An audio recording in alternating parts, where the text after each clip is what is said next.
જય શ્રી કૃષ્ણ મિત્રો, સ્વાગત છે તમારું કલ્ચર સાહિત્ય ચેનલમાં.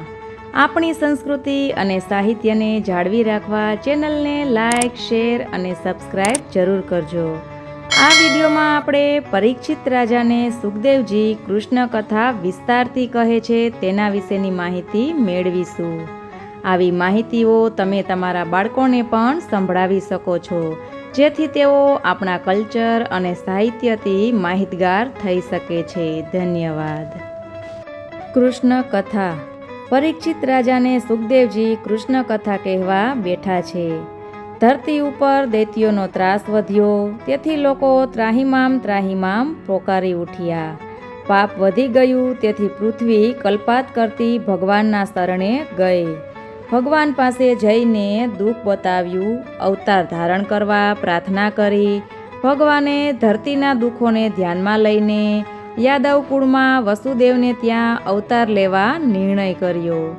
શૂરસેનના પુત્ર વસુદેવ મથુરામાં કંસની બેન દેવકી સાથે લગ્ન કર્યા. લગ્ન કરીને ઘેર જવા માટે રથમાં બેઠા. કંસ પોતાની બેન ઉપરના પ્રેમને લઈને રથ હાંકવા લાગ્યો. રસ્તામાં તેને આકાશવાણી સાંભળી કે અલિયા કંસ, તું જેને રથમાં હાંકે છે તે દેવકીનું 8મું સંતાન તારો વધ કરશે. આ બધું સાંભળીને કંસ તરત જ કોપાયમાન થઈ ગયો અને હાથમાં તલવાર લઈને દેવકીને મારવા તૈયાર થયો. વસુદેવે કંસને શાંત કરતા કહ્યું કે તમે ભય ન રાખો. તમને જેનો ભય છે દેવકીના સંતાનનો હું તમને બધા સોંપી દઈશ. વસુદેવના આવા વચનો સાંભળીને કંસ દેવકીને મારતા અટક્યો. તે પછી દેવકીને પુત્ર જન્મ્યો. તે કંસને આપી દીધો. વસુદેવની આવી નિષ્ઠા જોઈને કંસ પ્રસન્ન થયો અને કહ્યું કે આ સંતાન તમે ખુશીથી પાછા લઈ જાઓ. પણ મને એનાથી ભય નથી, પણ 8મા સંતાનથી ભય છે. આવું બધું જોઈને નારદજીએ વિચાર્યું કે કંસ સુધરી જશે તો પાપ ધરતી પર નહીં વધે, અને પાપ નહીં વધે તો ભગવાન અવતાર નહીં લે. મનુષ્યને તેનું પાપ મારે છે, ઈશ્વર કોઈને મારતો નથી. અને પછી નારદજી કંસ પાસે આવે છે અને કંસ પાસે આવીને નારદજીએ કહ્યું કે હે કંસ, તું તો સાવ ભોળો છે. તે વસુદેવના સંતાનને કેમ છોડી દીધું? ગમે તે સંતાન 8મું થઈ શકે છે. છેલ્લાથી પહેલો ગણો તો છોડી દીધું તે 8મું ગણાય, તો પછી બધા સંતાનને મારી નાખું. નારદ બોલ્યા, નારાયણ નારાયણ, હું તો આપને સાવધાન કરવા આવ્યો છું. મારાથી તો સંમતિ અપાય નહીં, તો મને બાળ હત્યાનું પાપ લાગે. આ બધું વિચારીને નારદજી ત્યાંથી ચાલ્યા ગયા. તે પછી કંસે સંતાનોનો વધ કરીને વસુદેવ અને દેવકીને બંધીવાન બનાવી કારાગૃહમાં પૂરી દીધા. તેઓએ માન્યું કે ભગવાને જે કર્યું તે ભલા માટે જ કર્યું છે. પ્રભુની કૃપા થશે, એકાંતમાં આપણે સાથે મળીને ભગવત સ્મરણ કરશું, એવું દેવકી અને વસુદેવે વિચાર્યું. કંસનું મન વ્યાકુળ બની ગયું. દેવકીને જેમ જેમ સંતાન જન્મતા ગયા તેમ તેમ 6 સંતાનોને કંસે મારી નાખ્યા. અને ત્યારબાદ પછી દેવકીના 7મા સંતાન રૂપે શેષનાગ બલદેવ રૂપે આવ્યા. ભગવાને યોગમાયાને આજ્ઞા કરી કે તું દેવકીના ગર્ભમાં શેષનાગ છે તેને વસુદેવની સ્ત્રી રોહિણીના ઉદરમાં મૂકી દે. તે પછી હું દેવકીના પુત્ર રૂપે અવતરીશ અને તું નંદરાયની પત્ની યશોદાના ઉદરથી અવતરજે. માયાએ આ પ્રમાણે કર્યું.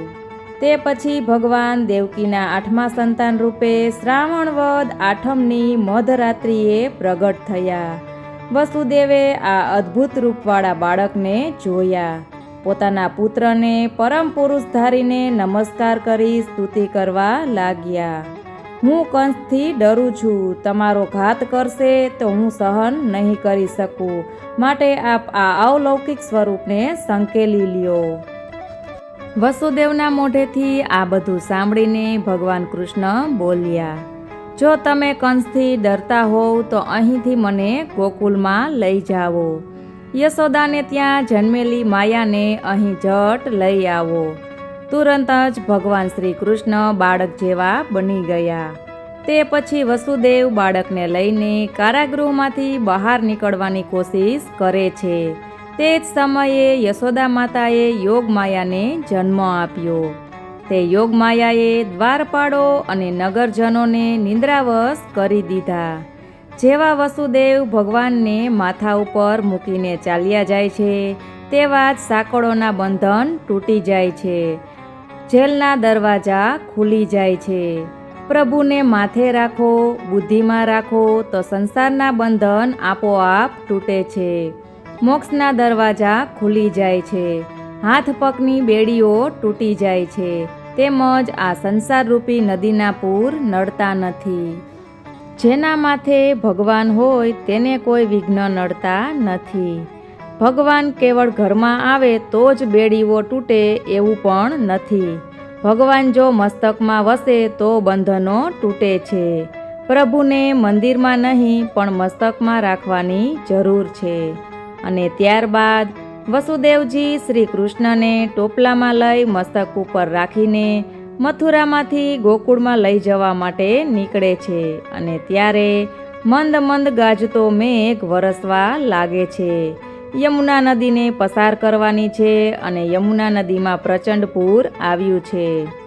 શેષનાગ ભગવાન કાનુડા ઉપર પડતા પાણીને પોતાની ફેણોથી ઝીલતા પાછળ પાછળ જાય છે. જેમ સમુદ્રએ ભગવાન રામચંદ્રને માર્ગ આપ્યો હતો, તેમ યમુના નદીએ પણ વસુદેવને જવાનો માર્ગ આપ્યો. વસુદેવ યમુના નદીને પાર કરીને ગોકુલમાં પ્રવેશ કરે છે અને નંદ બાબાના ભવનમાં આવીને યશોદાના શયનમાં પ્રવેશ કરે છે અને પોતાના પુત્રને મૂકીને તેમની પુત્રી યોગમાયાને લઈ લે છે. અને ત્યારબાદ તેઓ કારાગૃહમાં પરત આવી જાય છે. માયા તેમને બંધનમાં નાખે છે. વસુદેવના પગમાં બેડીઓ આવી જાય છે. બારણા આપોઆપ બંધ થઈ જાય છે અને તેઓ બંદીવાન થઈ જાય છે. અને પછી માયા રડવા લાગી. તે અવાજ સાંભળીને રાક્ષસો જાગી ગયા. તેઓએ તુરત જ કંસ રાજાને જાણ કરી. કંસ દોડીને કારાગૃહમાં આવી પહોંચ્યો. દેવકીએ કરગરીને સંતાનને બચાવવા આજીજી કરી. આ બાળકીને જીવતી રહેવા દે, એને તારું શું બગાડ્યું છે? પરંતુ ક્રોધે ભરાયેલા કંસે તે પુત્રીને ખેંચી લીધી અને એક શિલા ઉપર પછાડી. પછાડતા વેત જ વિષ્ણુની નાની બેન માયા કંસના હાથમાંથી ઉડીને આકાશમાં વહી ગઈ. તે દેવીએ કંસને કહ્યું કે તારો શત્રુ તો કોઈ ઠેકાણે જન્મી ચૂક્યો છે, માટે તું નિર્દોષની હત્યા ન કર. આ સાંભળીને કંસ સ્તબ્ધ થઈ ગયો અને ક્રોધે ભરાયો. તે ત્યાંથી જતો રહ્યો. બીજી બાજુ ગોકુલમાં કૃષ્ણ જન્મોત્સવ ઉજવાઈ રહ્યો હતો. નંદરાયે ઉદારતાથી બધાને દાન કર્યું અને ખૂબ ધામધૂમથી બધા નાચવા લાગ્યા. સ્ત્રી એ દીનતાનું પ્રતીક છે અને પુરુષ એ અહંકારનું પ્રતીક છે. નંદ મહોત્સવમાં નંદ મહેલમાં ગોપીઓ પ્રવેશીને નાચે છે. કનૈયાના દરબારમાં અહંકારને પ્રવેશ મળતો નથી. નંદરાયે 2 લાખ ગાયોનું દાન કર્યું. શ્રી કૃષ્ણના જન્મ વખતે નંદ મહોત્સવ ઉજવ્યો. નંદ ઘેરા આનંદ ભયો, જય કનૈયા લાલ કી. નંદ ઘેર પરમાનંદ પ્રગટ થયા. શ્રી કૃષ્ણ આનંદ અને માધુર્યનું સ્વરૂપ છે. ગોપીઓ તો હર્ષઘેલી થઈને કૃષ્ણ દર્શન માટે દોડે છે અને બાલકૃષ્ણ લાલનો દૂધ અને દહીંથી અભિષેક કરવા લાગે છે. અને ત્યાર પછી શિવજી નંદરાયને ત્યાં પધારે છે લાલાના દર્શન કરવા માટે. હરિહર એક બને છે. શરીરનું મિલન તો તુચ્છ છે, મનનું મિલન જ દિવ્ય છે. જ્યારે મિત્ર મળે ત્યારે તમારા સુખની વાત કરવાને બદલે તેના સુખની વાતને સાંભળો. શંકર યોગેશ્વર છે અને કૃષ્ણ યોગેશ્વર છે. શંકર નિવૃત્ત ધર્મનો અને કૃષ્ણ પ્રવૃત્તિ ધર્મનો આદર્શ બતાવે છે. આનંદ તો અદ્વૈતમાં જ છે, એકતામાં જ છે. અને ત્યાર પછી શિવજી યશોદામાને કહે છે કે બાલકૃષ્ણના દર્શન કરાવો.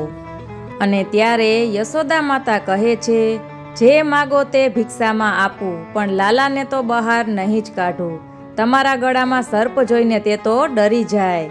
શિવજી બોલ્યા, હે માં યશોદા, તારો કનૈયો તો કાળનો પણ કાળ છે, તેને કોઈની બીક લાગે નહીં. આ બાજુ બાલકૃષ્ણને ખબર પડી કે શિવજી અહીં પધાર્યા છે, પરંતુ માતાજી બહાર કાઢતા નથી. આથી બાલકૃષ્ણ જોર જોરથી રડવા લાગ્યા.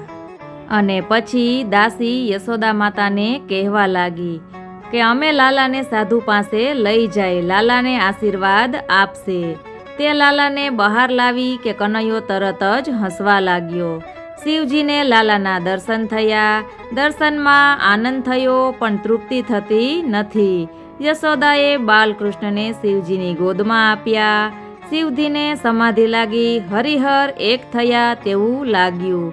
શિવજી બાલકૃષ્ણના સ્વરૂપને હૃદયમાં ધારણ કરીને કૈલાસ પરત ફર્યા. ઈશ્વરના સ્નેહ સામ્રાજ્યમાં જગતના કુટિલ વ્યવહારોને સ્થાન નથી. શ્રી કૃષ્ણ દિવ્ય પ્રેમ મધુરતાનું સ્વરૂપ છે. શ્રી કૃષ્ણની લીલા માધુરી દિવ્ય છે. તેમાં પ્રેમ અને દિવ્ય પ્રેમ બંને છે. અને ત્યાર પછી શ્રી કૃષ્ણ ગોકુલમાં 5 વર્ષ સુધી વસ્યા. આમ તેણે ગોકુલ લીલા 5 વર્ષ સુધી કરી. અને ત્યાર પછી તેઓ વૃંદાવનમાં 6 વર્ષ સુધી વસ્યા. આમ તેમણે વૃંદાવન લીલા 6 વર્ષ સુધી કરી. પછી તે 11 વર્ષ અને 52 દિવસના થયા. પછી મથુરા ગયા. ત્યાં તેને મથુરામાં 14 વર્ષ સુધી લીલા કરી. અને 26મે વર્ષે દ્વારકા ગયા. ત્યાં તેને દ્વારકા લીલા 100 વર્ષ સુધી કરી. અને છેલ્લે 125 વર્ષ પછી સ્વધામ સિધાવ્યા. તો મિત્રો, આ હતી પરીક્ષિત રાજાને સુખદેવજીએ કૃષ્ણ કથા કહેલી. અવશ્ય તમને પસંદ આવી હશે. વિડીયોને અવશ્ય શેર કરજો, જેથી માહિતી બધા સુધી પહોંચી શકે. ધન્યવાદ.